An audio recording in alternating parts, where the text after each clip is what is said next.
to present the 9th report of the Business Advisory Committee. Thank you. Honorable members, Srimati Supriya Sule ji. Thank you, ma'am. I stand here on behalf of the Nationalist Congress Party SP to speak on the coastal shipping bill. So as mentioned by my earlier colleagues, that India has had a history of maritime trade and a strong naval fleet for generations. Be it Chhatrapati Shivaji Maharaj, be it the Chola dynasty, be it the Pandyan dynasty. These are several dynasties which initially, whenever history is written about the maritime boards and the trade, these are huge contributions which actually made our global trade much closer and effective. While this happened in India's history, then came modern India under the leadership of Pandit Jawaharlal Nehru. And then Maharashtra has a long coastal route, as you say, which is connected to other states in the south. And in our long coastal line that we have, we in Maharashtra had the JNPT, which is one of the finest ports in India.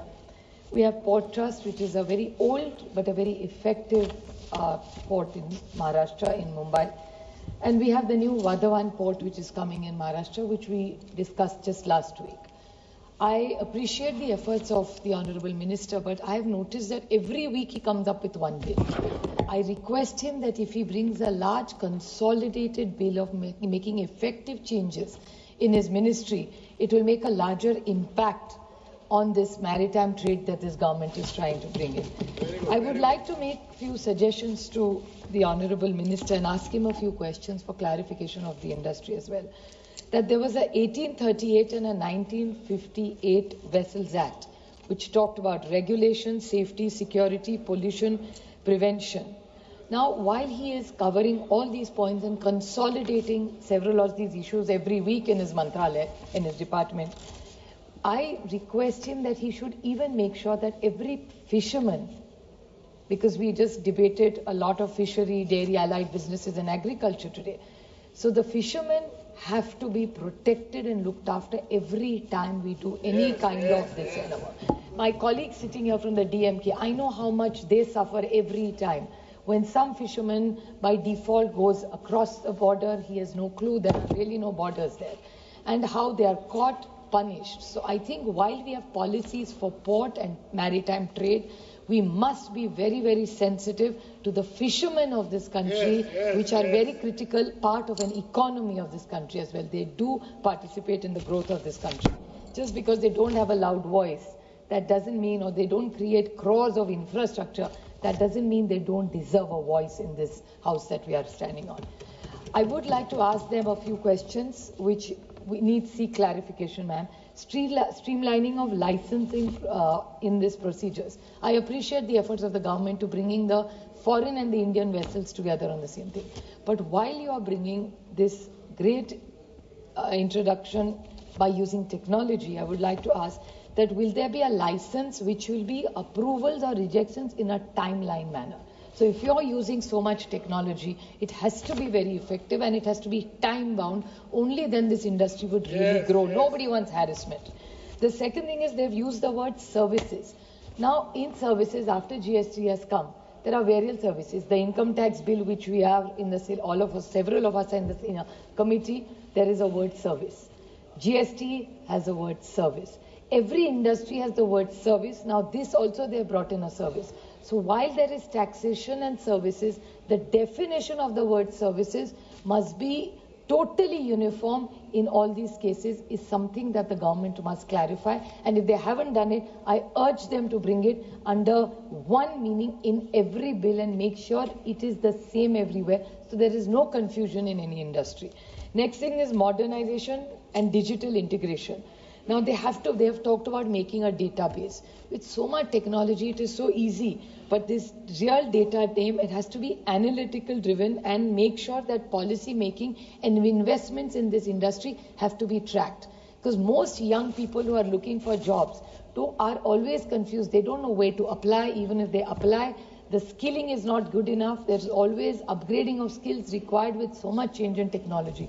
So, be it policy or employment, what is the specific intervention this government is doing, they must clarify. While just last week, my colleague and friend Kanimozhi ji talked about extensively during question hour about environmental safeguard. She herself comes from a constituency which has a very big port, which was mentioned by my colleague earlier. Now, the whole thing is decarbonization efforts for making sure there is no or less pollution. I won't say no pollution because that's not possible. It's too idealistic to expect that. But can we not work towards making it a zero pollution business and making sure that the fuels in this entire shipping industry are clean? India has a huge ammonia efforts that we have. We have a lot of ammonia. Is it possible to integrate it, which is an international demand? From January, I'd like to just quote this. From January 1st, 23, all ships must comply to an International Maritime Organization's Energy Efficiency Existing Shipping Index and a carbon intensity indicator. I think this is very, very critical. And also Kanimozhi ji also talked about it in the question hour. So I think we need, while you're making these policies, environment has to be at the center of any growth of any great infrastructure project in this country. Conflict resolution, Professor Roy talked about it. I will not repeat it, but I'd like to make a small point. What he has suggested, I'd like to reiterate that the Director General is going to be made in charge of all this policy.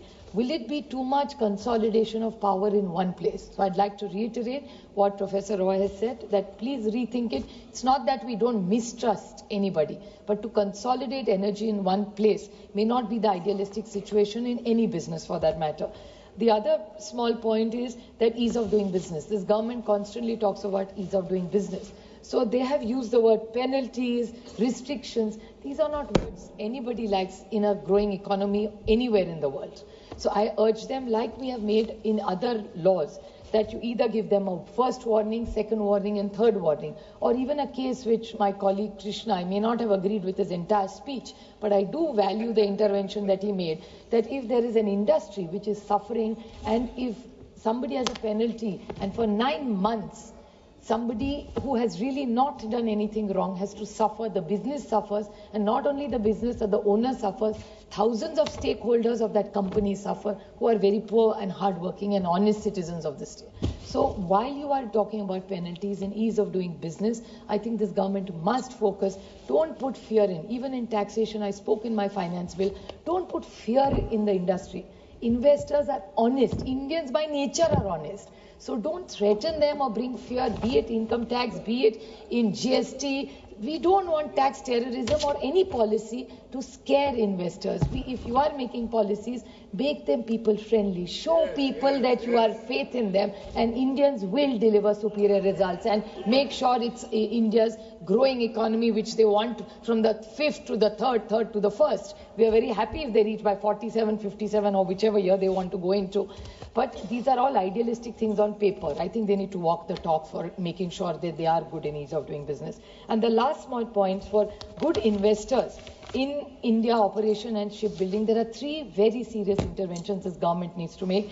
Is make sure that's a good and easy tax policy, make sure there's good access to credit and easy access to credit, and the infrastructure support that governments need to go and encourage maritime trade. I again take this opportunity. I appreciate all the good work done by the very honorable minister, but if he consolidates it, I think he'll be far more effective. He is effective, but he'll be far more effective if he consolidates all his bills together. Thank you.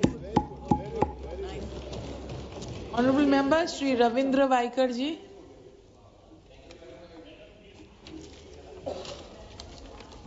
इस bill के ऊपर बोलते कहते हुए